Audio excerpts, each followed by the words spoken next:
nós estamos quase chegando ao final de um dos períodos mais desafiadores da nossa geração, ao final do segundo ano. Afinal de contas, passamos por essa pandemia maluca, enfrentamos aí a privação da nossa liberdade, né? A gente teve que se fechar, todo mundo. E é claro que tudo isso acaba provocando reações emocionais. Se a gente for parar para pensar, nós vamos ver que sim, nós fomos impactados. Eu fui, os meus convidados que eu já vou apresentar, você que está em casa. É muito difícil não ser impactado por uma situação como essa. Então, esse é o tema do programa Qual é o Valor de hoje, que nós estamos começando agora. Nós vamos falar sobre o valor do equilíbrio emocional. Para falar sobre esse tema que é tão importante, nós temos aqui no estúdio hoje o Matheus Bacila, que é médico, residente em psiquiatria e está se especializando em logoterapia. Daqui a pouco a gente explica um pouquinho mais o que é a logoterapia, se você ainda não sabe. E também participa com a gente aqui o Rafael de Abreu, que é o primeiro psicólogo tomista do Brasil. Ele já vai falar também, explicar bem o que é. E ele oferece conteúdo gratuito nas redes sociais, sempre falando de desenvolvimento humano e também de maturidade. Então, são pessoas que você também depois vai poder acompanhar nas redes sociais. Mas vamos lá, porque hoje a gente tem muito assunto para conversar. E se eu te perguntar agora, como está o seu equilíbrio emocional? O que você responderia? Então vamos lá, qual é o valor do equilíbrio emocional? Eu quero começar já lançando essa pergunta, jogando essa pergunta aqui na mesa. A gente vai bater papo aqui hoje, tá bom? Para as pessoas que estão em casa reconhecerem, como é que a gente pode reconhecer se as nossas emoções estão equilibradas ou um pouquinho fora do ponto? Quem quer começar? Vamos lá. Vamos lá, Matheus? Eu diria que todo mundo pode reconhecer a si mesmo, né? Usar como instrumento a própria capacidade pessoal de reconhecer as próprias emoções. A gente sempre trabalha em consultório com a importância que tem uma rede de suporte para que a família, especialmente, desempenhe nesse sentido, para ajudar as pessoas a reconhecerem as próprias emoções, levarem para o consultório, para um atendimento se for necessário, né? Alguma coisa assim. Mas tem um critério que nós utilizamos muito, um critério mais objetivo, como parâmetro para as pessoas, né, se reconhecerem a si mesmas, que é o critério da função, se a pessoa tem capacidade de desempenhar uma atividade funcional durante o dia, né? Quais atividades são essas? Por exemplo, assim, né, as atividades básicas do dia a dia, sono, alimentação, se a pessoa consegue, enfim, ter energia para desempenhar o trabalho dela, consegue trabalhar, se ela consegue se relacionar com as pessoas, ter uma boa sociabilidade, e assim por diante. Se a pessoa notar, né, e as pessoas em volta, a rede de suporte, se perceberem que existe algum tipo de disfunção nesses aspectos, é um indicativo de que alguma coisa não está bem. Então, se a gente começa, de repente a gente é tranquilo, calmo, se dá bem com todo mundo, e aí começa a brigar por qualquer coisa, fazer cara feia, ou esquece de tudo porque talvez você esteja muito estressado, ou deixa de valorizar coisas que a gente valorizava antes, que a gente gostava, ou fica muito isolado. Enfim, gente, tem uma série de formas de perceber se o seu equilíbrio emocional está ok ou não. O que você acrescentaria para nós? Então, eu acrescentaria na questão dos frutos. As minhas atitudes vão gerar quais frutos? Opa. Por exemplo, se temos o nosso trabalho e eu começo a me irritar, aquilo vai gerar um fruto no meu trabalho. Ou seja, de repente o meu chefe vai conversar comigo, de repente o meu chefe vai me chamar a atenção, de repente eu não vou produzir o quanto eu deveria produzir. Então, como temos, né, como o Matheus falou bem aqui, né, a dinâmica funcional ou disfuncional, né, a gente vai ver os frutos. Quando está funcional, bons frutos estão acontecendo ali. Disfuncional, os maus frutos estão acontecendo. Alguma coisa está, então, desregulada, né? E aí tem esse desequilíbrio que vai desaguar numa ação prática. Sim. Certo. E essa pandemia, essa loucura toda que a gente viveu, né? A gente já está caminhando aí para o final do ano, início de março, completam 2 anos. E no começo eu me lembro que a gente falou em quarentena. Quarentena, gente, são 40 dias, né? E olha que ponto nós chegamos. Quer dizer, difícil alguém que não tenha sido emocionalmente impactado por isso. Não, o que vocês acham? Eu acho que nesse sentido, tanto eu quanto o Rafael, certamente não temos muitos exemplos de pessoas que atendemos nos nossos consultórios, né, que atestam esse fato. Eu sempre dou como exemplo, quando me perguntam, doutora, a pandemia afetou as pessoas, o quanto afetou? Eu dou como exemplo uma pessoa que eu conheci, um caso que eu conheci de uma pessoa que, por conta da ansiedade desenvolvida, com pânico até por conta da pandemia, ela tinha o hábito de entrar no quarto dos filhos pequenos de madrugada para passar álcool neles. O nível, o grau de Os filhos pânico, dormindo e a pessoa ela ia lá passa de tão álcool. preocupada que ela ficava. Né? Então, assim, a pandemia, de fato, gerou nas pessoas um nível de estresse muito grande, né? Só para ficar no âmbito da ansiedade. Estresse, irritabilidade, ansiedade, pânico, né? Crise de pânico, como esse exemplo que eu dei. Né? E na esfera dos sintomas de humor também, né? Isolamento social, enfim, sintomas depressivos de maneira geral, né? Tristeza, desânimo e assim por diante. Então, isso ficou muito claro no meu atendimento que eu faço no consultório. É bem evidente o quanto isso afetou as pessoas, de fato. Já que você falou de atendimento do consultório, eu quero explicar para o público que está nos atendendo também, que está nos assistindo, sobre as linhas de trabalho desses dois grandes profissionais que estão aqui hoje comigo discutindo a questão do equilíbrio emocional. O que significa essa psicologia tomista? Você é o primeiro psicólogo tomista do Brasil. Sim. Então, para a gente resumir, até porque se a gente pensar em psicologia tomista é todo um edifício, né? Só para dar uma ideia, né? De mais de 2000 anos, né? Mas a gente pode falar o seguinte, nós vamos buscar um desenvolvimento do nosso caráter através das virtudes. E as virtudes são entendidas como hábitos operativos bons. Ou seja, eu vou fazer uma operação boa e eu já faço aquilo tantas vezes que já flui de modo natural. Como talvez o maior psicólogo tomista que nós temos na atualidade, um argentino chamado Martin Echevarria, que fui aluno dele, ele fala que o hábito é algo tão forte que criaria em nós uma espécie de segunda natureza. Ou seja, se eu sou uma pessoa impaciente e vou lutar para adquirir minha paciência, a partir do momento que eu consigo ter, aquilo flui em mim naturalmente. Não é à toa que pode até assustar pessoas que nos conhecem. Como assim? Você está paciente? Você nunca foi? Mudou tanto. Né? E a gente vai combater, com as virtudes, vamos combater os vícios. Se as virtudes são hábitos operativos bons, né? As virtudes, hábitos operativos bons, os vícios, o contrário, hábitos operativos ruins. Então, a minha segunda natureza pode ser terrível. Quando a gente pensa aqui nos comportamentos disfuncionais, a ansiedade, de repente, a pessoa nunca teve ansiedade, né? Nunca teve pânico. Veio a pandemia e desencadeou, né, um processo. E aquilo ali mexe na formação dela. Se ela não tomar cuidado, aquilo deixa uma marca muito profunda, ela não sabe voltar, né? Ela não sabe retornar. Por isso, provavelmente, os consultórios, não só o nosso aqui, os consultórios ficaram cheios. Porque elas foram recorrer ali para precisar de alguma ajuda para voltar, ficaram, né? Sem dúvida. A gente já falou aqui com os profissionais de logoterapia, mas você podia explicar mais um pouquinho até para o público entender. Só quero dizer, antes de tudo, que eu sou entusiasta da psicologia tomista também. Eu leio São Tomás Aquino, eu sou bastante entusiasta disso. Legal. Só não sou um terapeuta da área, especificamente, mas gosto de aplicar um pouco dos princípios. A logoterapia, eu sou especializando na área, né? A logoterapia, ela é a terceira escola de vienense de psicoterapia criada por Viktor Frankl, né? Que foi discípulo de Adler. Sim. Né? E também aprendeu com Freud na época, né? Chegou a trabalhar com Freud no começo da carreira. E a logoterapia, ela tem como princípio ali, assim, resumidamente também, para colocar de maneira resumida, fazer os pacientes, as pessoas encontrarem de volta um sentido. Né, na vida, né? Daí vem, costuma se falar que é a terapia do sentido, terapia do sentido, né? O famoso livro do Viktor Frankl, o mais importante dele, Em Busca de Sentido, justamente vai nesse sentido também.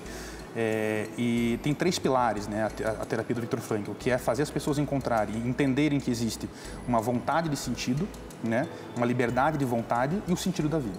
Né? E esse sentido da vida, ele se encontra no quê? Na autotranscendência, uma coisa que a gente pode falar muito aqui hoje também, quer dizer, você fugir de você mesmo, você encontra o sentido em outro, em outra pessoa, no amor e assim por diante, né? Nas relações com outras pessoas, com o trabalho, etc. Né? E não em você mesmo. Então, bem resumidamente, é isso que o Frankl fala, né? Que interessante. Ele trabalhou a vida inteira para divulgar.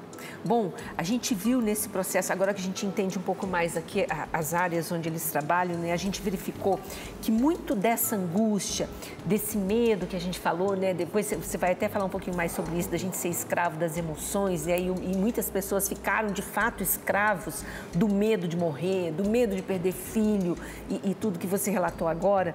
E aí a gente observa que muito disso foi por conta da nossa privação de liberdade, do fato de você ter que ficar distante de pessoas que você ama e de repente não poder sair.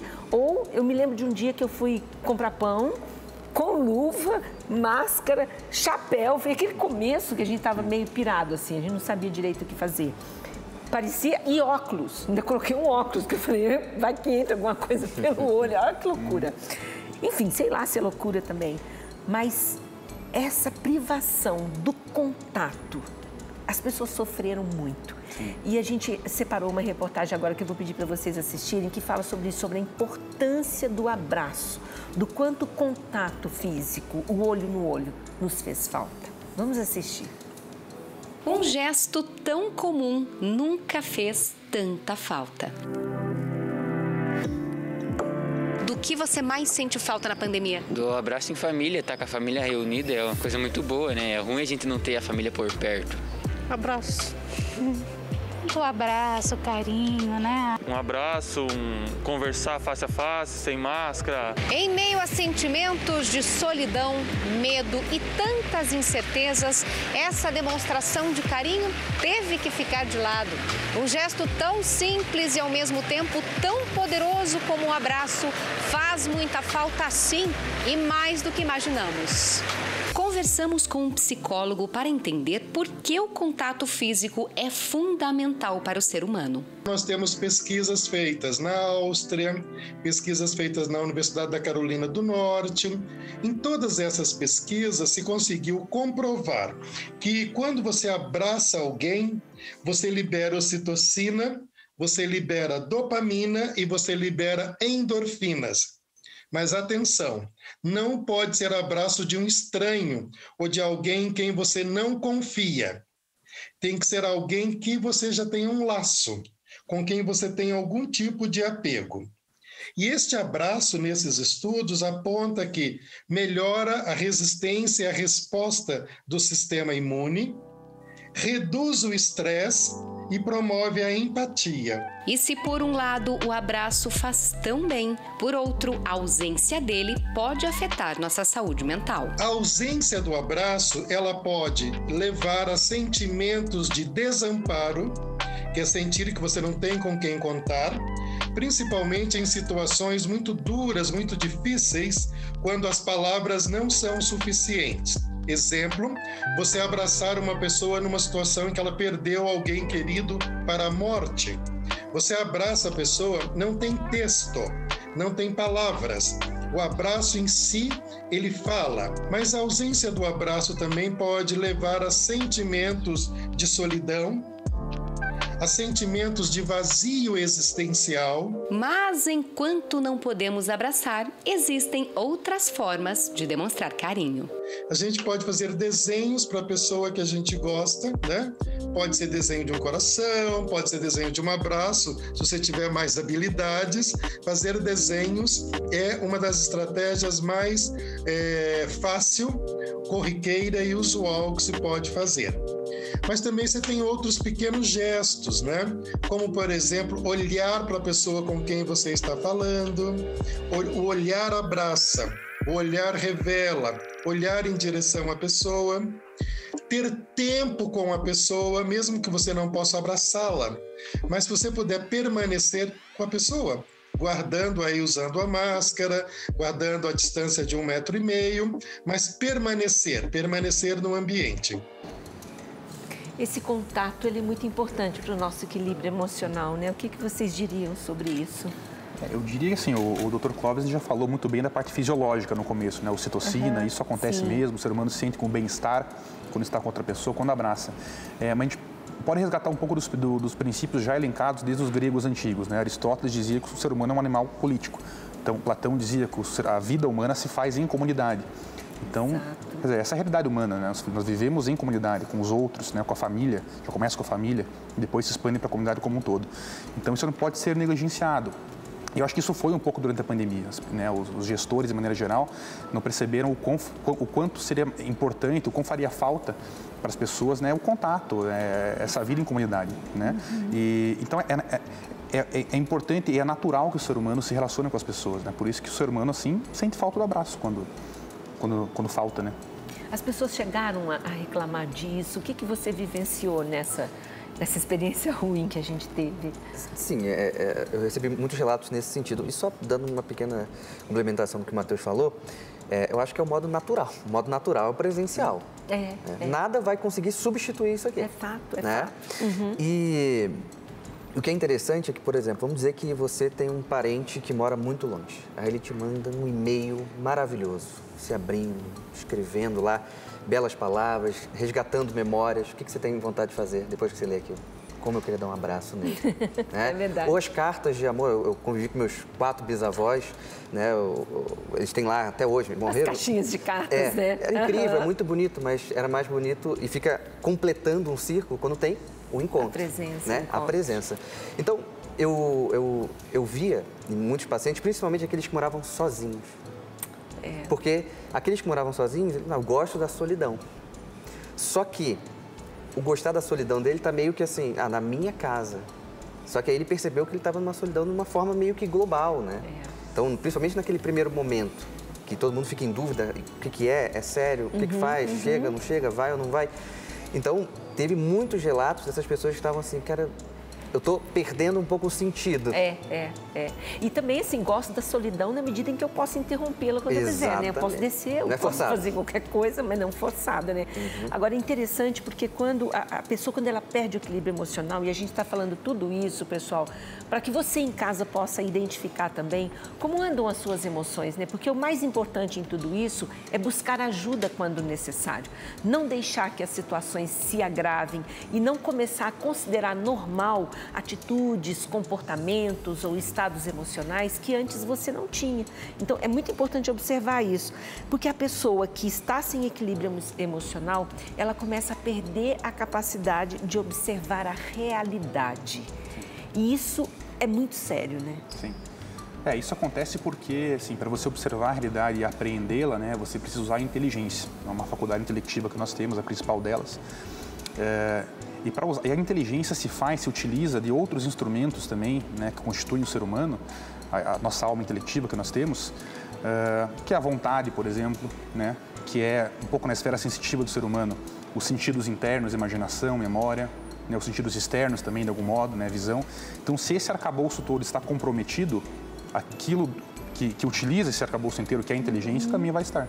Então, a gente vai conseguir, vai ficar mais comprometida a nossa capacidade de observar a realidade, de entender, de aprender a realidade.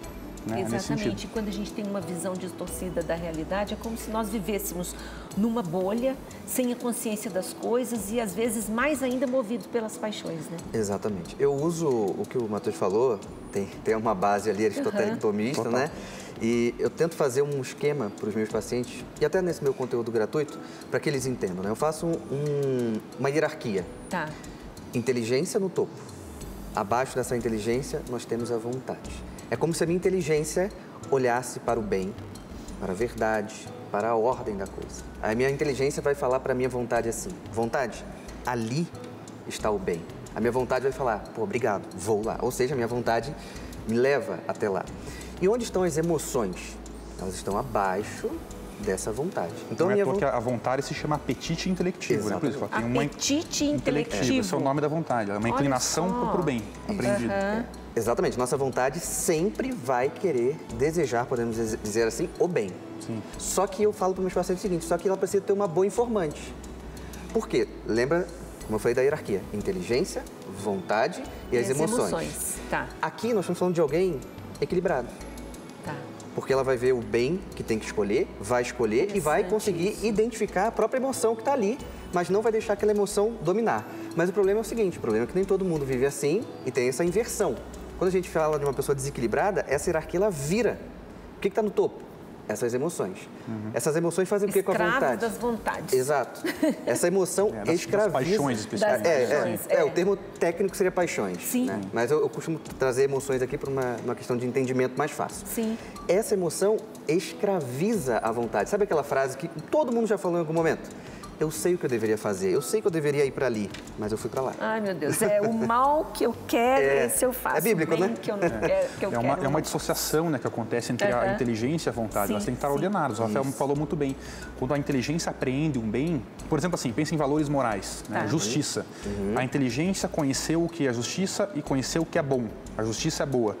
Necessariamente, a vontade tem que se inclinar para esse valor. Exatamente. Tem que ter o apetite para aquilo, né? Se não tem, está desordenado. Se essa emoção está no topo, eu vou cometer um ato injusto. Aí é que começa a confusão toda, gente. Nós vamos fazer um intervalo rapidinho e já voltamos, continuando com essa conversa aqui e também mostrando para você um exemplo de um filme que você vai poder refletir sobre o assunto.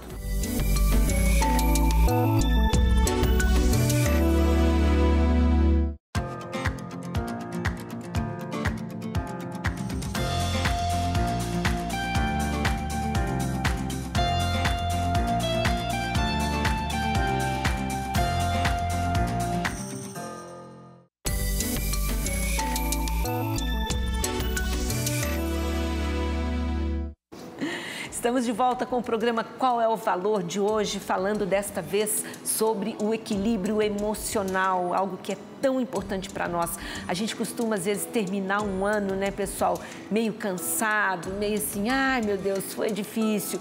Só que a gente precisa entender que nós temos que levantar a cabeça, reavaliar tudo, o que a gente está valorizando, como nós estamos vivendo, quais são, né, o nosso estilo de vida, os nossos gostos, os nossos prazeres, porque tudo isso pode trazer equilíbrio emocional ou tirar o nosso equilíbrio emocional.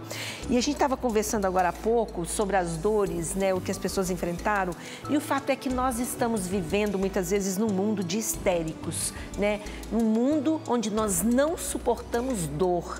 E isso também é uma distorção muito grande, porque a dor, ela é presente na vida, ela vai continuar sendo. Sinto muito para todos nós, né? Exatamente. O que a gente pode dizer sobre isso? Porque, assim, não queremos desanimar, nunca, mas é fato. Sim. Uma coisa importante que a pandemia, além de trazer questões psicopatológicas, eu acho que a pandemia revelou, de uma certa forma, a vida medíocre, muito materialista, muito apegada em coisas que nem sabia o quanto estava apegado. Então, ela revelou também um certo empobrecimento existencial das pessoas. Por isso que elas sofreram de uma certa forma, às vezes, assim, até irreconhecíveis, né? Tipo, aquela... Você foi sua paciente, né? Que ia passar entrava, você olhava e falava assim, calma aí, mas isso aqui está muito, né? Então, desordenado, né? Muito desordenado, exatamente. Então, quando a gente pensa aqui nessa... Desculpa só o que você perguntou. Eu falei sobre a gente não suportar dor. Suportar dor. Então, aqui é um ponto muito importante, porque quando a gente pensa em maturidade, um homem maduro não foge da dor. Ele vai saber se relacionar com ela. Hoje, o que a gente vê, e a pandemia evidenciou isso, é uma forma animalesca de se relacionar com a dor. Mas explica esse negócio melhor, porque a gente não quer sentir dor. Exatamente. O natural do ser humano é fugir da dor. Então, ótimo. Vamos dar um exemplo que, com certeza... A gente não vai em direção a ela. Alguém que está me assistindo é mãe. Tá. Imagina uma mãe de primeira viagem, certo? Ela tem um filho que tem 1 mês e meio. E aquele filho fica lá o tempo inteiro cobrando dela, ela não tem ajuda de ninguém, ela está lá cansada. Aí o filho dorme às 11h45. Ela olha para o marido e fala assim, ó, não me perturbe que eu vou correr para dormir, porque ela está exausta.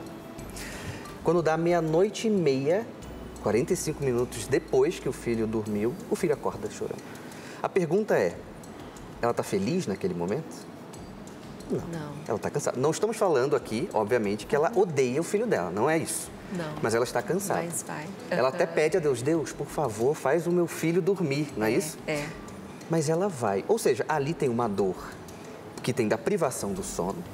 Dependendo da dinâmica da amamentação, tem a dinâmica dolorosa da amamentação. Por que ela vai? Porque existe algo de maturidade que é muito superior. Ou seja, se a gente parar para pensar e reconhecer exemplos na história de pessoas maduras, todos eles souberam enfrentar a dor inevitável na vida. Temos então aqui... você está dizendo que os imaturos sofrem mais? Com certeza, com certeza, com certeza. O nosso amigo Matheus aqui estuda a logoterapia e vou jogar a bola para ele. A vida do Franco é suportador. É verdade, é verdade. Todos sabem, né, que conhece um pouco da vida dele. O Viktor Frankl viveu um campo de concentração, perdeu a esposa, né, perdeu a família inteira lá, só ele que sobreviveu. Então, e foi justamente daí que ele percebeu uma coisa no campo de concentração. As pessoas que conseguiam, como eu falei anteriormente, se autotranscender, perceber que existia alguma coisa fora delas, quer dizer, o sentido no outro, em ajudar o outro prisioneiro, em esperar o amor que estava fora do campo de concentração, a família que estava fora, quer dizer, havia um sentido na autotranscendência. Quando as pessoas esperavam e tinham essa ciência disso, Elas suportavam a dor, tinham persistência e passavam por ela, incólumes, como ele passou. Né? Então, essa é a questão. E esse exemplo que ele falou da mãe que amamenta, né, é um exemplo que comprova justamente isso, como as pessoas têm, de fato, o ser humano tem essa capacidade de se autotranscender. Né? Pegando um pouco das escolas de psicoterapia de Viena, né? Foi Freud em primeiro lugar, Adler depois e o Viktor Frankl. Né? O princípio central da terapia de Freud era o princípio do prazer. O que ele dizia? O ser humano tem a tendência de buscar o prazer. Em certo aspecto é verdade, mas isso não engloba o total do ser humano. Né? Adler, o ser humano tem a necessidade de buscar, a inclinação de buscar o poder. Em certo aspecto também é verdade, mas não engloba o total do ser humano. Viktor Frankl vem e mostra justamente aquilo que está mais na profundidade da natureza do ser humano, que é buscar o sentido. Entendeu? E quando a pessoa tem essa ciência, como a mãe, que existe um sentido aqui, em amamentar meu filho, de fato, cuidar da vida dele, um sentido que está fora de mim, aí a pessoa é capaz de suportar a dor. Né? É quase como se a gente pensasse assim, vale a pena essa dor, porque o resultado dela é compensador. Quando a gente faz sacrifício para estudar, quando a gente larga a família para morar em outro lugar. Como você falou, o resultado é a histeria. O resultado de você fugir da dor... De fugir. Né, desse princípio do prazer, o resultado disso é a histeria, a neurose. Né, tem uma frase de um psicólogo chamado Juan Alfredo César Miller, ele falava o seguinte: a neurose é simplesmente uma mentira na qual você ainda acredita. Quer dizer, a pessoa ela simplesmente não está conectada com a realidade. Ela foge do princípio da realidade. Quando a pessoa foge, vem a dor. Isso a pessoa não suporta. Tudo tem a ver também com a dificuldade hoje que nós temos de esperar o tempo das coisas. Sim. Essa loucura toda que a gente vive, a velocidade, ninguém mais quer esperar por nada. Tudo tem que ser imediato. Isso também traz esse desequilíbrio emocional, não é? Sim, porque a gente está falando de um tempo onde a tecnologia avançou de uma forma brutal, onde tudo é muito rápido.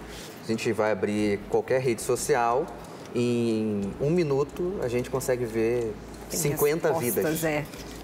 E aí, quando a gente vai para a realidade, olha que ponto interessante. Porque a rede social não é necessariamente a realidade, certo? Quando a gente vai para a realidade, a gente entende o seguinte, que as pessoas têm vida. Vou dar um exemplo. Tem gente que fala assim, pô, te mandei um direct e você demorou para responder. Porque ela tá tão nesse tempo que quando eu mandei, eu tenho que me responder na hora. Só que a vida real é assim. A vida real, de repente, eu mando uma mensagem para alguém e falo assim, pô, cara, o que houve? Você não me respondeu? Pô, tive que ajudar minha mãe, tive que fazer tal coisa, tive que... sei lá. Sim. É a vida real. A vida real tem um tempo para as coisas acontecerem. Então, quando as pessoas se tornam intolerantes à dor, elas tendem a ficar só naquele princípio freudiano, que é uma busca neurótica por prazer. Ou seja, eu só vivo pelo prazer imediato, porque também não me dá prazer que me demora um tempo para alcançar, não. A consequência imediata do prazer é o prazer imediato. Tem que ser o prazer agora, né? Então, o imediatismo é consequência dessa busca pelo prazer. Exatamente. E aí vem um ponto que me veio à cabeça, falando do Frankl, né? O Frankl, eu acho que ele chega a se perguntar, né? Lá no Busca de Sentido, se estiver errado me corrija, ele pergunta assim, por que alguns vão para a câmara de gás lá em Auschwitz, olhando para baixo, tristonhos, e outros caminham olhando para o céu, esperançosos. Caminham olhando... Imagina, os caras estão indo para o mesmo local. Por que uns olham para baixo e outros olham com esperança? Vamos dar um exemplo aqui? Os mártires. Que eu saiba, todo mártir sente dor. E muita, né? Sim. Mas por que eles permanecem? Por que eles não saíram correndo? Por que eles negaram a fé deles? Tem algo acima. Tem a transcendência. Né? Aí qual é o ponto? Nós nascemos... Nós temos a inteligência, a vontade, as nossas emoções. Sim. A nossa parte elevada precisa nos orientar. Porque senão eu vou viver só com o que eu sinto ou deixo de sentir. Se você pegar uma agulha e espetar na minha mão, eu vou sentir. Mas se eu estiver sendo espetado na agulha para tirar sangue, eu vou deixar. Porque tem um sentido nisso aqui. Então, minha parte sensível sente uma agulha, é incômodo. Mas eu vou achar um sentido, eu vou colocar um porquê. O famoso um porquê, para quê e como. Né?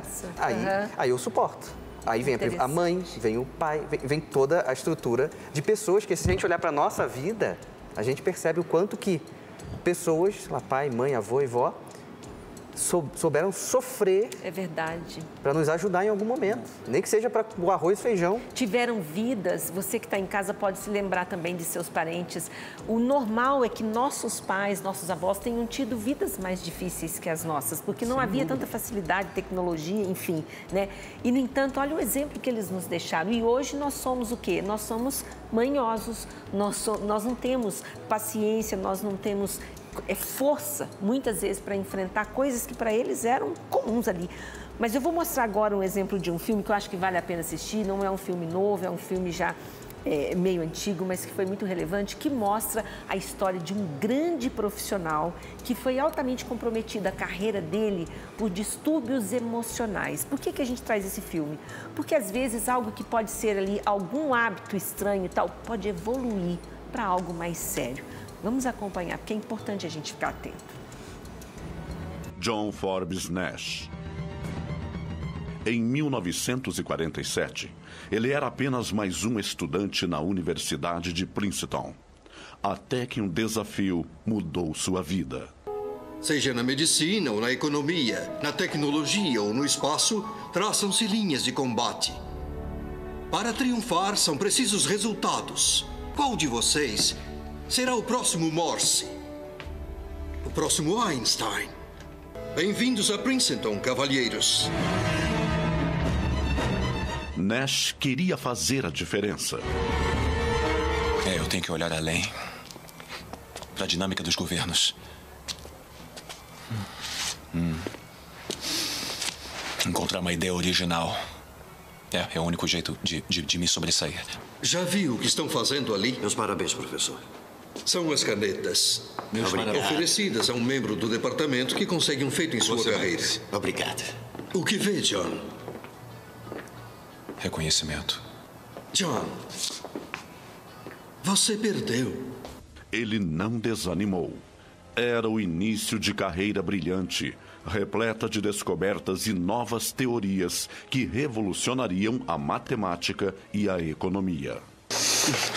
Adam Smith disse que o melhor resultado é quando todos no grupo fazem o que é melhor para si. Adam Smith estava errado. Compreende que isso contraria 150 anos de teoria econômica? Compreendo, senhor. É muita presunção, não acha? É, sim, senhor.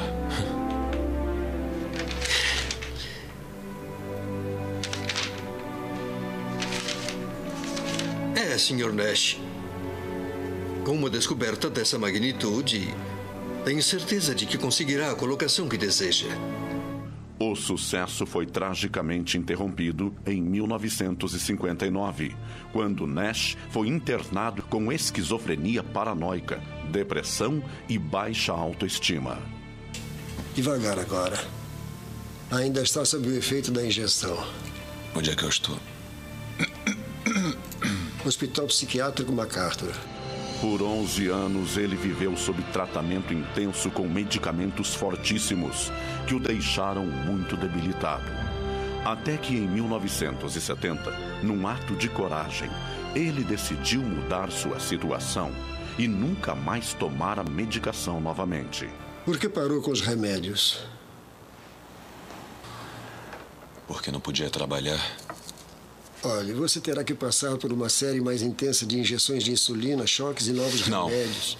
É um problema. É só isso. É um problema sem solução. E é isso que eu sou. Resolvo problemas. É isso que eu faço. Nash deu a volta por cima. Professor Nash.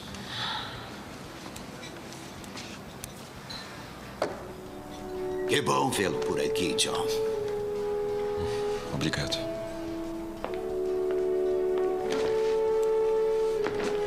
É uma honra, professor. Muito obrigado. Um privilégio, professor. Obrigado. Professor. Obrigado. Obrigado. E além de receber muitos prêmios, finalmente, em 1994, é reconhecido mundialmente com o Prêmio Nobel de Economia. Desistir é a saída dos fracos. Insistir, a alternativa dos fortes. Então, né, imagina um profissional que ganhou o Prêmio Nobel passar por tudo isso, 11 anos internado por conta de depressão, esquizofrenia, baixa autoestima. E eu fico pensando quantas pessoas hoje, gente, estão em casa agora e de repente até nos assistindo, sofrendo também com baixa autoestima, sofrendo depressão, porque estão se deixando levar pelas pressões do nosso ambiente social, que de fato não são poucas. mas a gente precisa parar para pensar sobre isso. Vocês têm lidado muito de perto com depressão, com essa questão de autoestima? Como tem sido isso? Sim, como você mesmo falou, né? Há uma cobrança que esse paciente tem, os pais tiveram, os avós tiveram. Vai reproduzindo, É uma cobrança meio que tem que dar conta, às vezes as pessoas não se importam necessariamente umas com as outras, então vai jogando aquele peso em cima delas. E a questão para mim aqui é que por muito tempo, eu acho que ainda existe hoje, mas por muito tempo houve um grande preconceito em relação à psiquiatria, em relação à psicologia. Ou seja, eu vou sofrer porque eu não sou um maluco. Porque para eu procurar terapia ou psiquiatria, eu devo ser maluco. Ah, havia isso mesmo. Certo? Então, hoje, quando eu chego nas primeiras sessões ali e a paciente vai falar, eu brinco com ela assim, eu sei que você está chegando aqui para mim porque é a sua última alternativa, não é? Porque você deve ter tentado A, B, C, D, E, F, G, H, porque no final das contas as pessoas não gostam de precisar. Só que se a gente tem que cuidar da nossa saúde, assim como nós podemos cuidar dos dentes, do físico, a psicoterapia, a gente está falando de um cuidado emocional. Eu não posso deixar isso para tão depois assim, porque às vezes eu estou num buraco que é muito mais fundo e que vai dar mais trabalho para sair. Então, percebeu alguma coisa estranha? O comportamento funcional, disfuncional que a gente falou aqui, os frutos. Pô, eu vou procurar uma sessão, porque a gente tem que lembrar que terapia ou a psiquiatria não é um contrato vitalício. Você pode ir ali, vou experimentar como é que é. Eu falo para as pessoas, experimentem a terapia. Vão lá, psicólogo não morde. É muito mais tranquilo que um dentista, por exemplo. Não tem anestesia. Pois é, né? Então, às vezes, as pessoas elas se afundam muito mais por conta que elas acabam negligenciando e atrasando, e isso vai gerar o quê? Mais tempo de tratamento. Né? Mais consequências na própria vida e na vida das pessoas que estão em volta, às vezes acontecimentos gravíssimos. Sim, então ela negligenciar a própria saúde é meio que profetizar ali no futuro recente um próprio caos na própria vida, né? Há uma dimensão disso tudo, na questão da baixa autoestima que as pessoas têm, né? Na espera da cobrança dos outros, de satisfazer os outros, que é o seguinte, né? As pessoas querem satisfazer os outros para satisfazer a sua própria autoestima. Né? Essa é a questão. Né? E quando, na verdade, na vida não é assim. Né? Você tem que fazer o seguinte, a vida é vivida, como se diz para os pacientes, de dentro para fora. Você tem que viver uma vida boa, digna, né? Com bons valores morais, assim por diante, fazendo bem para o outro. É isso que importa. Se o outro vai contemplar a satisfação da tua autoestima ou não, né? Isso não interessa. Só que as pessoas têm essa visão hoje em dia de que vocês têm que atender a expectativa das outras pessoas. Que a gente pode falar aqui, Matheus, numa certa imaturidade. Maturidade, isso é maturidade. Sempre cai, né? Sempre cai. Porque existe às vezes um pouco de receio de falar as palavras assim, então, os pingos dos is, mas é isso aí mesmo, é uma imaturidade. É isso mesmo. E por isso que a terapia é tão boa. Gente, nós vamos fazer o nosso último intervalo e já voltamos com o nosso terceiro bloco, encerrando, fechando aqui essa discussão, para que você possa se equilibrar emocionalmente, buscar ajuda se for necessário, mas virar a chave se for preciso. Já voltamos.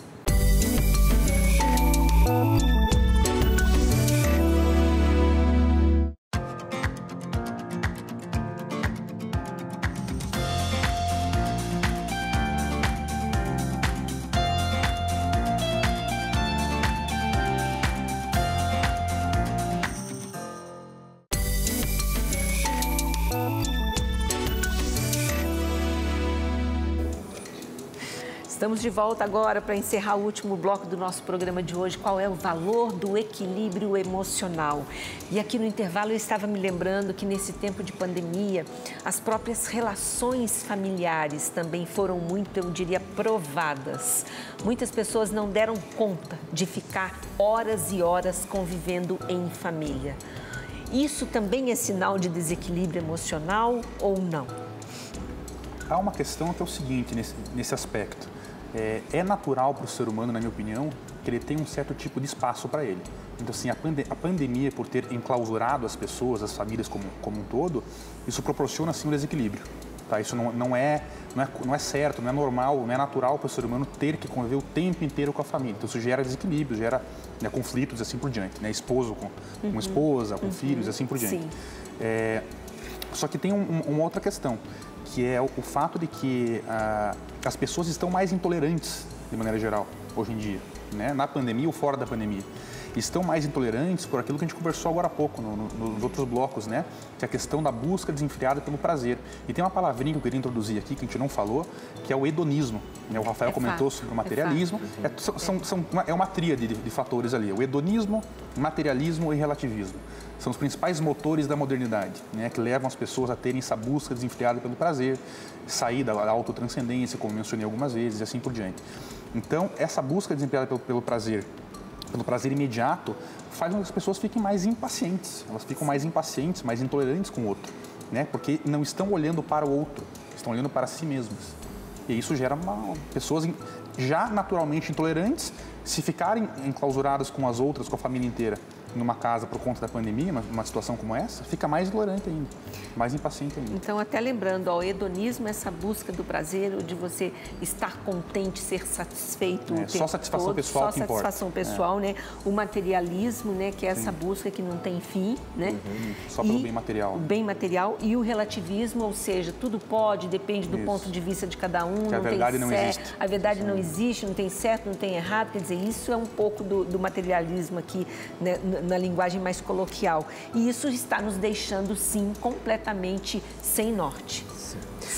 Dá para dizer isso ou eu exagerei? O norte está ali.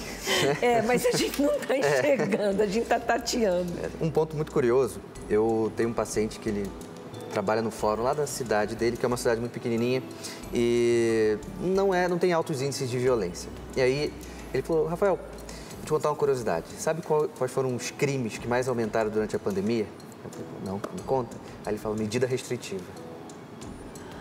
Olha isso, a convivência não estava dando certo.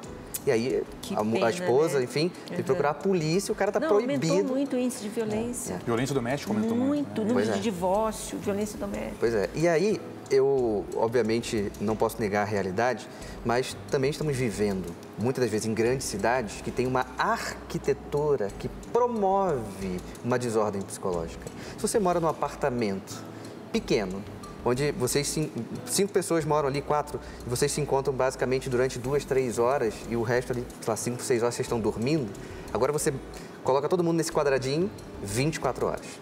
Isso vai gerar essa problemática, né? Uma outra coisa que eu acho que é um princípio regulador de todas as relações interpessoais é a psicologia da misericórdia. Se a gente pegar uma máxima agostiniana, ele vai falar que a misericórdia é a compaixão com a dor alheia. Ou seja, eu estou aqui convivendo com meu avô. Ele pode estar aqui me perturbando, mas como deve ser insuportável para ele ficar ali, não ir para a rua. De repente, meu avô é aquele cara que se senta em frente à casa dele e fica olhando a rua o dia inteiro. Então, nesse princípio de misericórdia, eu vou ser mais leve, mais caridoso com as pessoas que estão à minha volta. Mas se eu estou nessa tríade do mal, vamos dizer assim, materialismo, relativismo e o hedonismo, eu não vou ser misericordioso e eu vou entrar no pior das coisas, que é achar que todas as outras pessoas têm que me servir. Se eu estou mal, todos da minha casa precisam fazer com que eu não fique mais mal. Ou seja, faz das relações eu, um cliente, e todas as outras pessoas, garçons, que precisam me servir o tempo inteiro. Se isso não vai gerar um problema, né? Se isso não vai gerar um conflito, isso vai gerar muitos conflitos. E aí a pessoa vai ficando cada vez mais no movimento de desordenar aquela relação. Então, aquilo que estava ruim, por exemplo, às vezes um casamento estava ruim, piora. Vai piorando, pode desencaminhar para uma agressão, pode desencaminhar para um divórcio, etc, etc, etc. Ou seja, é algo muito perigoso, porque a gente volta naquele princípio de negligenciar a si mesmo. E eu acho que vem no que o Matheus falou, desse relativismo. Eu acho que o relativismo plantou esse homem que não tem uma verdade, então ele só quer satisfazer as coisas dele. Não há verdade absoluta, então eu faço o que eu quiser e tá bom. Então, se eu quero que todo mundo da minha casa me sirva porque eu estou estressado, essa é a minha nova verdade absoluta, que serve só para mim enquanto eu achar que serve. isso já é perturbador, né? Eu não quero conviver com alguém assim. Vai pegando, gente. Vocês que estão em casa vão pegando para a gente identificar, opa, eu tô pisando na bola aqui ou ali, o que eu preciso mudar para o meu bem e para o bem das pessoas que convivem comigo. Porque quando a gente não está equilibrado emocionalmente, a gente acaba influenciando, eu vou dizer que até contagiando toda a nossa casa, todo o nosso círculo social, o nosso ambiente de trabalho. Você percebe quando você entra num lugar que está pesado, né? A gente costuma dizer está pesado, tóxico, mas é porque dá para sentir isso. Agora, essa discussão, a gente volta àquele início que a gente falou aqui, né? De fortalecer a vontade pela razão, né? Até aquela pirâmide que você falou. A gente ter bom senso, a gente saber fazer as escolhas. O que você acrescentaria sobre isso, Matheus? Não, eu retomaria o ponto que a gente falou do fato de que a vontade tem que estar ordenada com a inteligência. Né? Como o Rafa colocou, existe uma hierarquia. A inteligência está em cima, a vontade embaixo, né? As paixões mais para baixo. O ser humano tem uma alma intelectiva, uma alma racional. Dentro dessa alma racional existe uma esfera sensitiva também. Tá? Então, assim, na esfera intelectiva, o que acontece? Existe a inteligência e a vontade. A inteligência é o instrumento a partir do qual o ser humano conhece, apreende a realidade, certo? A vontade, como eu já falei anteriormente, se chama apetite intelectivo. É uma espécie de apetite que tem no ser humano. O ser humano tem outros apetites também, né? Mas na esfera intelectiva é o que se chama de vontade, apetite intelectivo.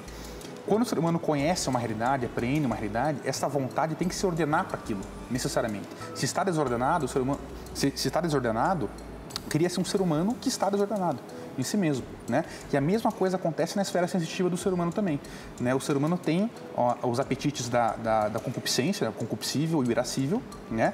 E eles se inclinam para um bem aprendido pela esfera cognoscível sensível do ser humano, né? Os sentidos, de outro modo, né?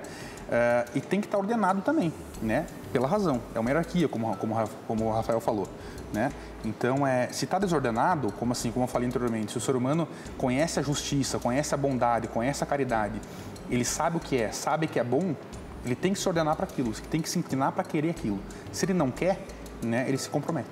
E aí, como que a gente pode, né, agora nesse último bloco, orientar as pessoas para que elas busquem isso? Eu até anotei aqui uma questão da gente pensar em objetivos de vida, né? Porque muitas pessoas caíram em desânimo ou até por ter perdido seus negócios, seu trabalho, enfim, de fato é um momento difícil.